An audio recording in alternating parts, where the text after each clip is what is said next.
Terima kasih di atas jawapan Menteri.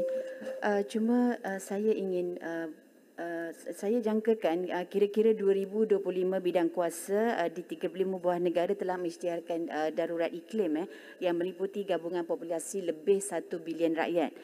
Jadi kita lihat di Malaysia ini, menyaksikan khususnya di Malaysia berlakunya banjir yang berulang di luar jangka, dan bukan sahaja berulang tetapi luar jangka. Yang saya jangkakan, apakah pendekatan beretika serta tuntas kerajaan ataupun kementerian serta status pelan adaptasi nasional yang terkait dengan perubahan iklim ini. Terima kasih. Silakan Yang Berhormat. Terima kasih Yang Berhormat.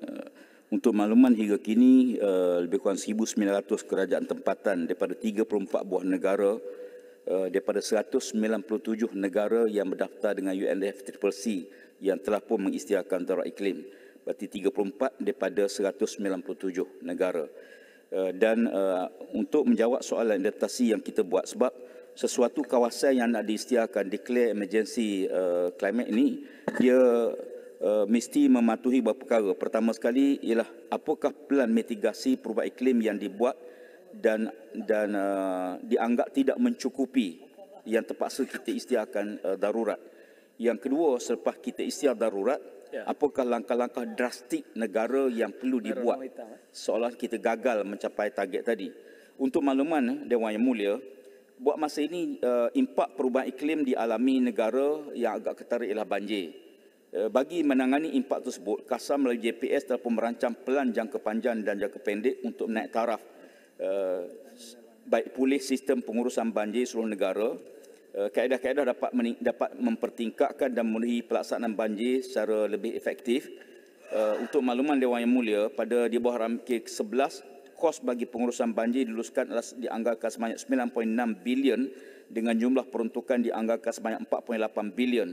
Dan kita telah pun mengangkat ARI daripada 100 tahun ke 200 tahun ARI. Itu mengambil kira tentang kesan perubahan iklim tersebut. Untuk makluman juga, Nahrim menyediakan pelaksanaan adaptasi perubahan iklim melalui penerbitan Climate Change Adaptation Framework, dan ini telah pun dibentangkan dan pelaksanaan sedang berjalan. Di samping itu, beberapa langkah juga sedang diambil, termasuklah pelaksanaan tindakan adaptasi yang lebih menyeluruh. Kerajaan dalam proses mohon dana di bawah Green Climate Fund bagi membangunkan pelan tindakan adaptasi kebangsaan yang merangkumi jaminan air dan sumber pesisir, pertanian dan jaminan makanan, infrastruktur tenaga persekitaran dan isu perhutanan dan biodiversiti serta kesihatan awam. Ini di antara program-program yang kita rancang sebagaimana ditanya oleh Yang Berhormat. Terima kasih. Yang Berhormat Pontian, silakan. Sebelah sini, maaf. Terima kasih Tuan Sri Speaker. Yang Berhormat Menteri ada mengumumkan bahawa 41 PBT telah diumum sebagai bandar rendah karbon. Berapa banyakkah lagi PBT yang belum dimasukkan dalam senarai dan apa usaha-usaha ke arahnya? Disebut tadi 55% kawasan tanah di Malaysia diliputi hutan. Tetapi dalam kehendak NGO dan tuntutan darurat iklim ini, perlu ada 30% hutan jadi kawasan terlindung sepenuhnya dan 30% perairan marin sebagai taman laut. Adakah dua perkara lagi itu dapat dicapai? Terima kasih. Terima kasih. Silakan Yang Berhormat Menteri. Untuk makluman Dewan Yang Mulia, bahawa di bawah kementerian kita melaksanakan program pemangkin bandar rendah karbon ataupun gerak, dan kerajaan telah pun memperuntukkan sebanyak 35 juta ringgit dalam belanjawan 2021 supaya PBT kita ni berdaftar dan dapat mengikuti program pemangkin bandar rendah karbon ini.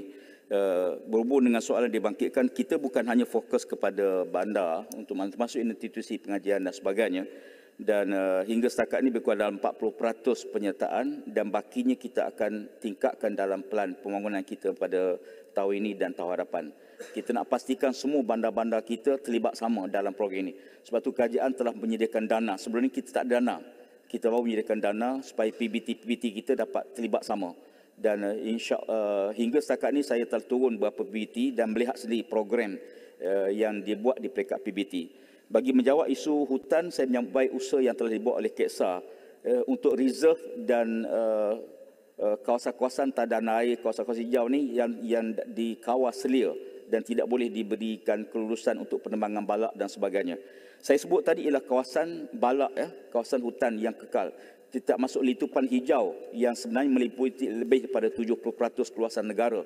Sebab semua hutan-hutan kita ni dia menyerap karbon dan kita harus menerima realiti tersebut, bukan hanya hutan yang dijaga saja. Berhubung dengan perairan, marine juga termasuk dalam usaha-usaha di peringkat kementerian untuk mengawal selia dan menjaga semua taman-taman laut kita bersama dengan agensi-agensi di bawah Kementerian Sumber Asli dan sebagainya. Kita harapkan usaha-usaha ini insya-Allah dapat kita jaga supaya negara kita dapat kita pantau pemanasan global yang berlaku dan kita tidak menyumbang. Suka saya maklumkan untuk makluman Dewan Yang Mulia, pelepasan karbon kita sehingga setakat ini sebanyak 316.83 juta tan CO2 setara, dan kita offset karbon kita sebanyak 240.79 juta tan. Bermakna kita ada sedikit lebihan, lebih kurang dalam 75.4 juta tan CO2.